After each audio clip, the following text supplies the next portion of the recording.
Assalamualaikum warahmatullahi wabarakatuh. Perkenalkan, nama saya Alfira Jawahar Endias Marani dari kelas 10 IPA 2 SMA Negeri 1 Ciawi. Teman-teman, di sini saya mendapatkan tugas, yaitu membahas tentang kesultanan-kesultanan yang berada di Jawa. Tetapi saya hanya akan membahas salah satunya saja, yaitu Kesultanan Cirebon.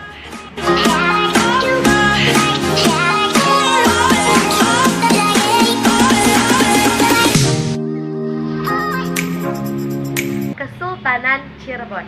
Kesultanan Cirebon didirikan pada tahun 1430 Masehi oleh Pangeran Cakrabuana.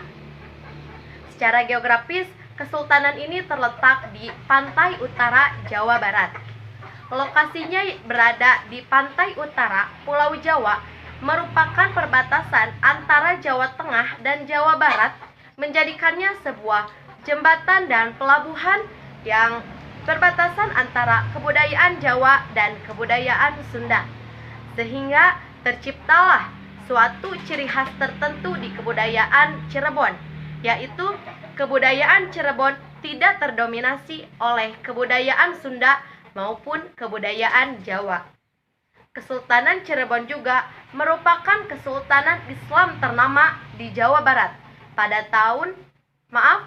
abad ke-15 dan ke-16 Masehi. Kesultanan ini juga merupakan pangkalan penting dalam jalur pelayaran dan perdagangan antar pulau. Pada awalnya, Cirebon adalah sebuah dukuh kecil yang dibangun oleh Ki Gedeng Tapa, yang lama-kelamaan berkembang menjadi sebuah desa yang ramai dan diberi nama Caruban. Dalam bahasa Sunda, Caruban adalah campuran. Kenapa? Karena di sana terdapat pedagang dari bermacam suku bangsa, suku agama, dan lain-lain. Kemudian, pada awalnya, sebagian besar mata pencaharian masyarakat Kesultanan Cirebon yaitu sebagai nelayan. Maka, berkembanglah pekerjaan menangkap ikan dan rebon atau udang kecil di sepanjang pantai, serta pembuatan terasi dan garam. Oleh karena itu, Cirebon berasal dari kata cai dan rebon. Cai yang berarti dari air bekas pembuatan terasi atau pembuatan belendrang, dan rebon berasal dari mata pencaharian masyarakat Cirebon sebagai penangkap udang rebon atau udang kecil.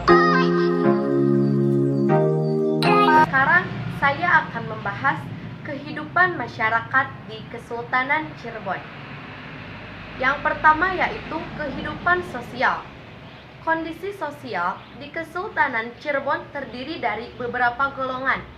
Yang pertama yaitu golongan raja. Golongan raja terdiri dari para raja atau sultan yang tinggal di keraton serta yang berkuasa atas pemerintahannya. Yang kedua yaitu golongan elit. Golongan yang merupakan atau mempunyai kedudukan di lapisan atas yang terdiri dari para bangsawan, tentara, dan para ulama. Yang ketiga yaitu golongan non-elit.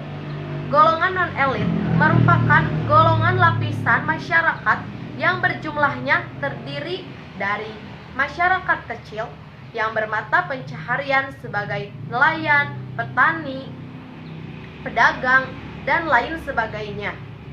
Yang keempat yaitu golongan budak. Golongan budak terdiri dari orang pekerja keras dan orang yang bekerja keras. Kenapa? Karena mereka tidak sanggup membayar hutang mereka karena mereka kalah dalam perperangan. Yang kedua yaitu kehidupan ekonomi. Kondisi ekonomi Cirebon mengandalkan perekonomiannya pada perdagangan jalur laut, di mana terletak bandar-bandar dagang yang berfungsi sebagai tempat singgah para pedagang dari luar Cirebon dan tempat jual beli barang dagangan. Pada masa Syarif Hidayatullah, kehidupan ekonomi di Cirebon meningkat karena pada masa ini bandar-bandar semakin ramai, dan pada masa ini juga Kesultanan Cirebon kaya akan udangnya. Yang ketiga yaitu kehidupan budaya. Kondisi kebudayaan Cirebon memiliki berbagai tradisi ataupun budaya dan kesenian yang masih terus berjalan serta dilakukan oleh masyarakatnya.